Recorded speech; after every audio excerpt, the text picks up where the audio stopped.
नमस्कार। कभी ऐसा महसूस हुआ है कि आप जो काम कर रहे हैं वो असल में आपके लिए बना ही नहीं है?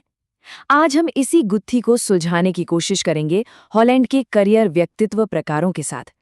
ये एक ऐसा फ्रेमवर्क है जो हमें ये समझने में मदद करता है कि कौन सा करियर हमारी पर्सनैलिटी से सबसे अच्छा मेल खाता है।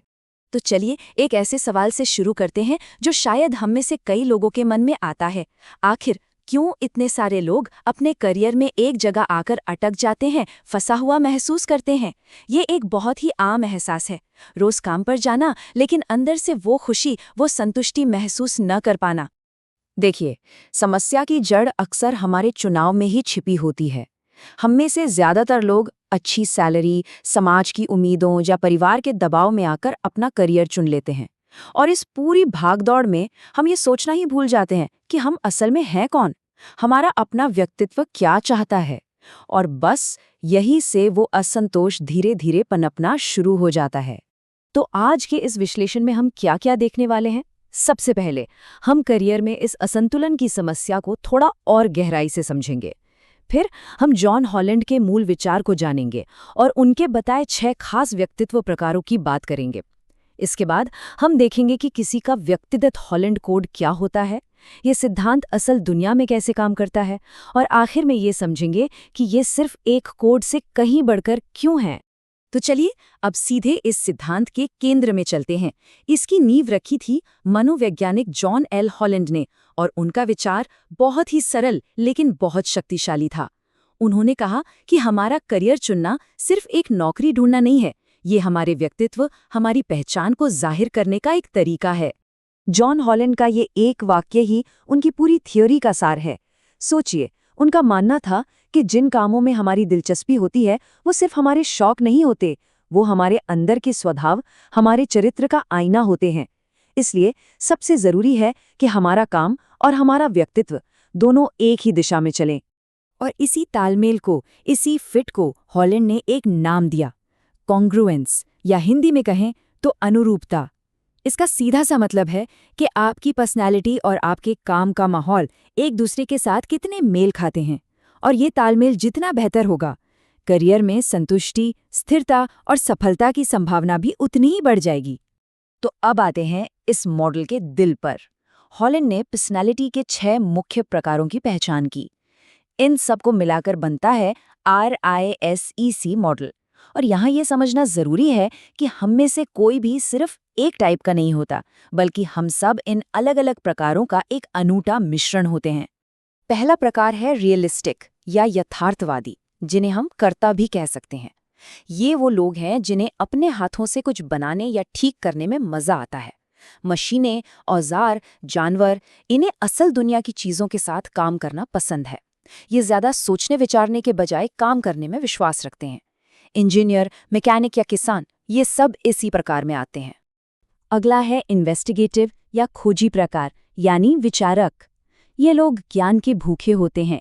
इनका दिमाग हमेशा क्यों और कैसे जैसे सवालों में उलझा रहता है।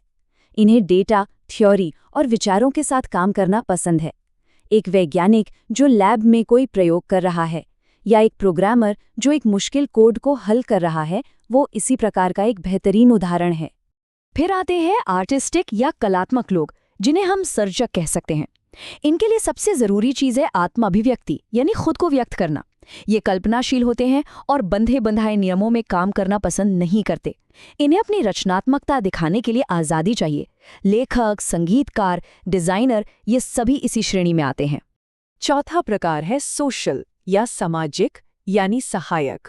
जैसा कि नाम से ही जाहिर है, इन लोगों को दूसरों के साथ जुड़ने और उनकी मदद करने से ऊर्जा मिलती है। ये सिखाने, सलाह देने और देखभाल करने में माहिर होते हैं। इनके लिए मानवीय रिश्ते सबसे ज्यादा मायने रखते हैं। टीचर, काउंसलर, नर्स, ये सब इस प्रकार के लोग होते हैं। इसके बाद आते हैं एंटरप्राइजिंग या उद्यमी प्रकार के लोग, यानी प्रेरक। ये पैदाइशी लीडर होते हैं, महत्वाकांक्षी, ऊर्जा से भरपूर और हमेशा आगे बढ़कर नेतृत्व करने को तैयार। इन्हें दूसरों को अपनी बातों से सहमत कराना, टीम को लीड करना और लक्ष्य हासिल करना पसंद होता है। सेल्स, मैनेजमेंट और बिजनेस की दुनिया में आप अक्सर ऐसे लोगों को पाएंगे। और हमारा आखिरी प्रकार है कन्वेंशनल या पारंपरिक, यानी आयोजक। इन लोगों को व्यवस्था और नियमों से प्यार होता है। ये चीज़ों को व्यवस्थित, क्रमबद्ध और योजना के अनुसार रखना पसंद करते हैं। ये विस्तार पर बहुत ध्यान देते हैं और भरोसेमंद होते हैं।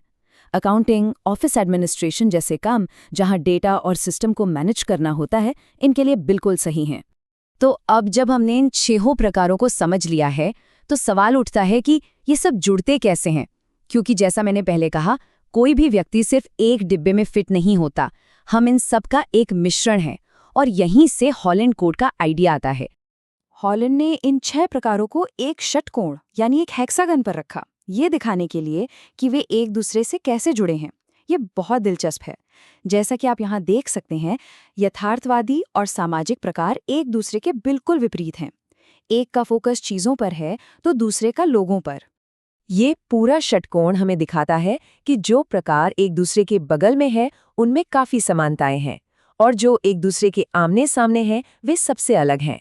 हॉलैंड का मानना था कि जिन लोगों के मुख्य प्रकार इस षटकोण पर पास-पास होते हैं, उनकी रुचियां ज्यादा स्थिर और स्पष्ट होती हैं। तो इन सब को मिलाकर जो बनता है, उसे कहते हैं आपका व्यक्तिगत हॉलैंड कोड। ये आमतौर पर 3 अक्षरों का होता है, जो आपके 3 सबसे प्रमुख व्यक्तित्व प्रकारों को दिखाता है।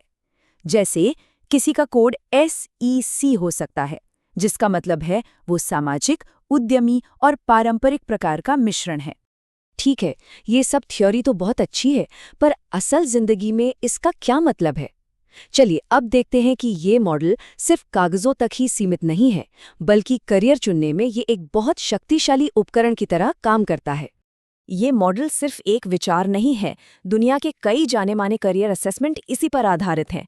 इतना ही नहीं, अमेरिका का सरकारी जॉब डेटाबेस ओनेट भी हर नौकरी को एक हॉलैंड कोड देता है। करियर काउंसलर और मनोवैज्ञानिक इसका बड़े पैमाने पर इस्तेमाल करते हैं, क्योंकि रिसर्च बार बार ये साबित करती है कि जब काम और व्यक्तित्व में मेल होता है तो लोग ज्यादा संतुष्ट और सफल होते हैं। तो एक करियर सलाहकार इसका इस्तेमाल कैसे करता है? प्रक्रिया बहुत सीधी है। सबसे पहले एक मूल्यांकन से आपका 3 अक्षरों वाला हॉलैंड कोड पता किया जाता है। फिर उस कोड के आधार पर उन नौकरियों की एक लिस्ट तैयार की जाती है जो आपके व्यक्तित्व से मेल खाती हैं। ये अनगिनत विकल्पों के समंदर में से सही रास्ता खोजने जैसा है। लेकिन यहाँ एक बहुत जरूरी बात याद रखने वाली है। हॉलैंड का ये सिद्धांत लोगों को किसी डिब्बे में बंद करने के लिए नहीं बनाया गया है। इसे एक नक्शे की तरह समझना चाहिए, जो आपको दिशा तो दिखा सकता है, लेकिन यात्रा आपको खुद ही करनी है। जाहिर है, इस मॉडल की अपनी कुछ सीमाएं भी हैं। ये देश के आर्थिक हालात, परिवार का दबाव या आज के तेजी से बदलते जॉब मार्केट जैसे बाहरी कारकों को ध्यान में नहीं रखता। इसीलिए इसे एक अंतिम सत्य मानने के बजाय खुद को समझने के लिए एक शुरुआती बिंदु मानना सबसे अच्छा है। ये वाक्य इस पूरी बात का निचोड़ है। हॉलैंड का सिद्धांत असल में लोगों को समझने के बारे में है, उन्हें कुछ अक्षरों में बांधने के बारे में नहीं। आपका कोड सिर्फ एक टूल है, एक आईना है जो आपको आपकी रुचियां दिखाता है, लेकिन आखिरी फैसला हमेशा आपके व्यक्तिगत मूल्यों, आपके कौशल और आपकी परिस्थितियों पर निर्भर करता है।